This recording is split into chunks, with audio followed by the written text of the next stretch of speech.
This car it might save the company. I don't think it will, but it could. The Lucid Gravity is driving Lucid sales to records. They have just increased sales by 50% in January. I don't believe they've even ramped up production yet. This is, I have to say, a very impressive car.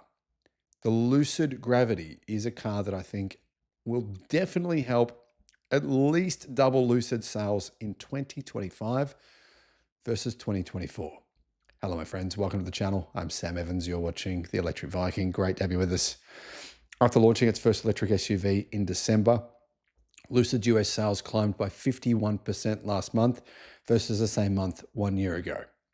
Lucid sold 50 Gravity models in the first month on market. Not very many, to be honest, but I'm assuming that's just deliveries. They might have actually sold more than that. The Lucid Gravity is definitely an impressive electric car. And I'm convinced that after after people in the United States saw my video about the Lucid Gravity, or when they see it, they're going to go and buy thousands of this car. I'm joking, of course, but my video was very positive. I really liked this car. After 4 straight quarters of annual sales growth in the US last year, to be honest, not very good sales growth, but it was okay, Lucid looks to be off to a good start in 2025. Motor Intelligence released numbers saying that Lucid actually delivered 665 vehicles in January. That's up 51% from January 2023. 665 cars in January. Now, of course, the Chinese are probably laughing, thinking, are they serious? I mean, brand new car.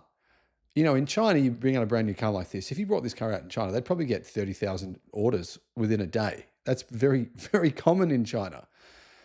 Anyhow, the data shows 615 Lucid Air sedans were sold, while the new Gravity electric SUV got 50 sales. Now, to me, those numbers don't really add up. I mean, the new Gravity SUV is definitely a much nicer car than the Lucid Air. It's the kind of car people want. People want SUVs. They want vehicles like this that have plenty of size, 7 seats as well. I'm going to guess that sales are probably a fair bit higher than this, but maybe that's just their actual deliveries. Lucid sales were up from last year, but they were still lower than Lucid's record, which they sold 780 cars in December of last year. Now, one of the big benefits of the new Lucid Gravity is it has a NACS charger built in. So you can officially charge Lucid vehicles at Tesla superchargers. You don't need an adapter for the Lucid Gravity as well. It just plugs straight into the Lucid's EV port.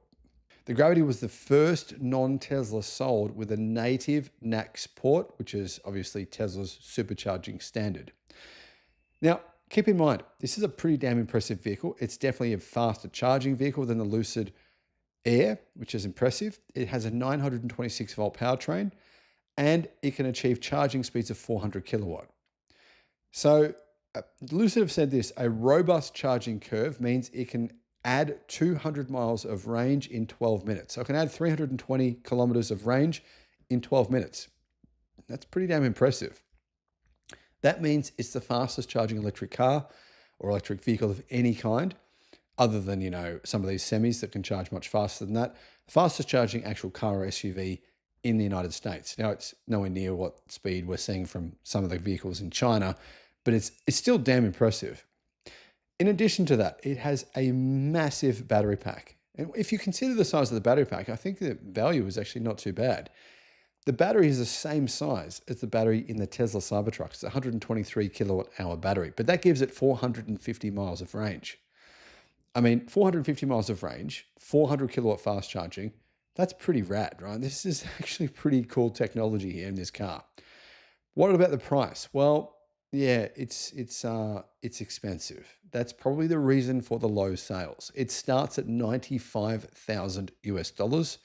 Now that's the Lucid Gravity Grand Touring trim. Apparently Lucid will reveal a cheaper model around about, I don't know, later this year sometime, which will start at $79,900. But if you think about it, $95,000 for a vehicle this size, 7-seat vehicle, with this technology is actually not a bad deal. It sounds crazy, right? But 123 kilowatt hour battery, I mean, that's like what, 8, 9 Tesla Powerwalls? About 9 Tesla Powerwalls. If you think about it that way, you get 9 Tesla Powerwalls plus a car. When I say 9 Tesla Powerwalls, I mean, this thing has vehicle to load of 19 kilowatts. So it's basically vehicle to grid car, because if you've got vehicle to load at 19 kilowatts, that's going to be able to power your house, no problems at all. Now, amazingly, Lucid stock is up 45% after hitting a new low of under $2 a share in December. Lucid shares are still down 10% over the past 12 months, and they're still down 95% from their all-time record high. Insane. 95% down from all-time records, but they're up 45% since December. Now, is Lucid a good stock to buy, considering the fact that, the share price is still very, very, very low? Now, to me, this is like trying to catch a falling knife. It's basically a penny stock. It's not technically, but it's, in my opinion, that's essentially what it is. It's a company that could go bankrupt. It really is. Now, of course, it's backed by Saudi Arabia. I believe the Saudi Arabian government owns more than 50% of the company. So for that reason, it might not go bankrupt, but it's going to be losing a lot of money for many years to come. Currently, it's losing just hundreds of millions of dollars, basically every year. So would I invest in the stock? Hell no. There's a much better choices. I can't understand a single individual being invested into this company at all. I just think it's baffling to me. But maybe they're people that are, they work at Lucid. Maybe it's people who have some sort of a vested interest in the company. Either way, guys, I think this is a really nice car, the Lucid Gravity. I hope it sells well. But I do think it's worth considering this. If you pay $100,000 for an EV, even if it's really good, as this is, will it be an orphan vehicle, in 5, 6, 7 years' time?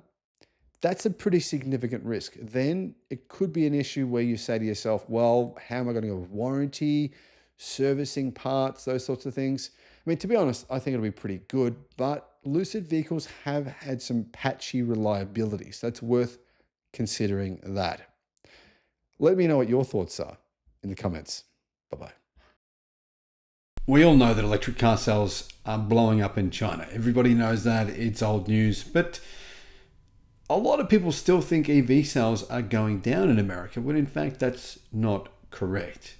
EV sales increased again in the month of October. We have sales data. We have data for the best-selling EVs in America, the top 10 EVs. Some of them are, to me, a bit of a surprise.